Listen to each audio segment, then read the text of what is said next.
ইতিহাস কোনোদিনই জামাতের পক্ষে যাবে না বাংলাদেশে। এর চেয়ে যদি আমাকে হত্যা করতো তাতে আমি হইতাম না। যেভাবে অপমানিত করছে সেটা তো ওই মুক্তিযোদ্ধাদের করে না, সকল মুক্তিযোদ্ধাদের করছে। ওই জায়গায় হাজারো জামাত ইসলাম, এমনকি পাকিস্তান থেকে এসে যদি কেউ ওইখানে দাঁড়ায়ও, তাতে ওই ইতিহাস অম্লান থাকবে। 14ই ডিসেম্বর যতদিন থাকবে এই শহীদ বুদ্ধিজীবী দিবস, ততদিন তো এদের বিরুদ্ধে মানুষের গাড়া রাগ ক্ষোভ এটা থাকবেই। অপমানিত হইতে যদি দেখি মুক্তিযোদ্ধাকে, তাহলে আর আমি বাদ থাকলাম কোথায়? তো নিজে অপমানিত হওয়া, নিজের গলায় জুতা পরা বা নিজের গালে জুতার বাড়ি খাওয়া, এটার তো ব্যাখ্যা দেওয়া যায় না। এটার ব্যথাটা কতখানি তীব্র, আমি এমনি ব্যক্তি হিসাবে আমি খুব আবেগপ্রবণ। তো এইসব ক্ষেত্রে তো এটার তীব্রতা, ব্যথার তীব্রতা, এটা প্রকাশ করা যায় না। যে খুন করলাম আপনাকে, এর চেয়ে খুন করা ভালো ছিল। এর চেয়ে যদি আমাকে হত্যা করতো তাতে আমি হইতাম না।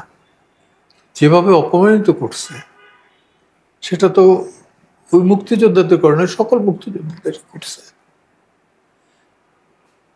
তবে সরওয়ার্দী উদ্যান শুধু স্বাধীনতার ঘোষণার জন্যে না, সেটা সারেন্ডারের জন্যে পাক হানাদার বাহিনীর ৯৬,০০০ বা ৯৪,০০০ সেনা সদস্য সহ সারেন্ডার করার জন্যে এটা ইতিহাস এবং ঐতিহাসিক স্থান।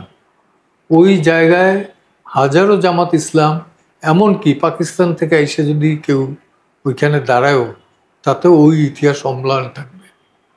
ওই ইতিহাস, ওই ইতিহাস, ওই স্মৃতি, ওই গৌরবোজ্জ্বল দিক, এটা থাকবে।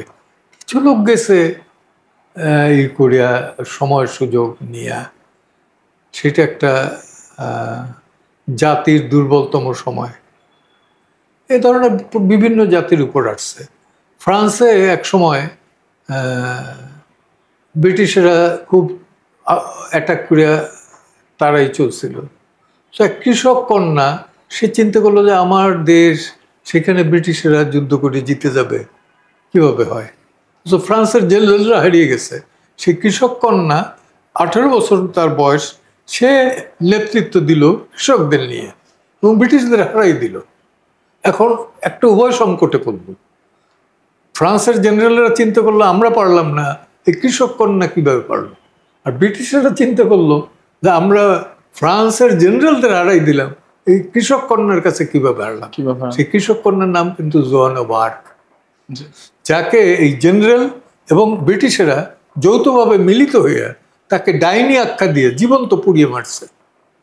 আর আজকে সেই খ্রিস্টান পোপরা বলে যে জোয়ান অব আর্ক কিন্তু ডাইনি ছিল না, সে ছিল সাক্ষাৎ দেবী। ইতিহাস এইরকমের। ইতিহাস কোনোদিনই জামাতের পক্ষে যাবে না বাংলাদেশে। কারণ ৭১ যেটা বলে যে ৭১ ওটা ব্যাক সাইডে যাবো না, অমুক করবো না, তারা যাওয়া না যাওয়ার কি, ইতিহাস তো ইতিহাসই। তারা মালিক মন্ত্রী সবাই ছিল না ৩ জন, থাইকা তারা এই যে 14ই ডিসেম্বর যতদিন থাকবে এই শহীদ বুদ্ধিজীবী দিবস, ততদিন তো এদের বিরুদ্ধে মানুষের গাড়া রাগ ক্ষোভ এটা থাকবেই। হিন্দু নারীদের ধর্ষণ করা হলো, হিন্দু নারীরা হলো গনিমতের মাল, এইসব শব্দ তো আমরা আগে শুনি নাই, ৭১ এদের মুখ থেকে শুনছি। এই গোলাম আজম 69 এই বোধহয় কোয়েটায় গিয়ে বলছে যে ৫২ ভাষা আন্দোলনে অংশগ্রহণ করা আমার ভুল হয়েছে। এটা সত্য যে তার বেলা ভুল হয়েছে, বাট আমাদের তো স্বাধীনতার সূচনা লগ্ন সেইটাই, তাই না? তো এখন তাদের দৃষ্টিভঙ্গি একরকম। কেউ যদি মনে করে জামাত ইসলাম মানে ইসলাম, তাইলে আমার বলার কিছু নাই। মওদুদি মানেই যদি বলা হয় যে আরেক তাদের পয়গম্বর বা অলি আল্লাহ, অনেকেই তো বলে যে কি কি আল্লামা মৌদুদি নাকি কি বলে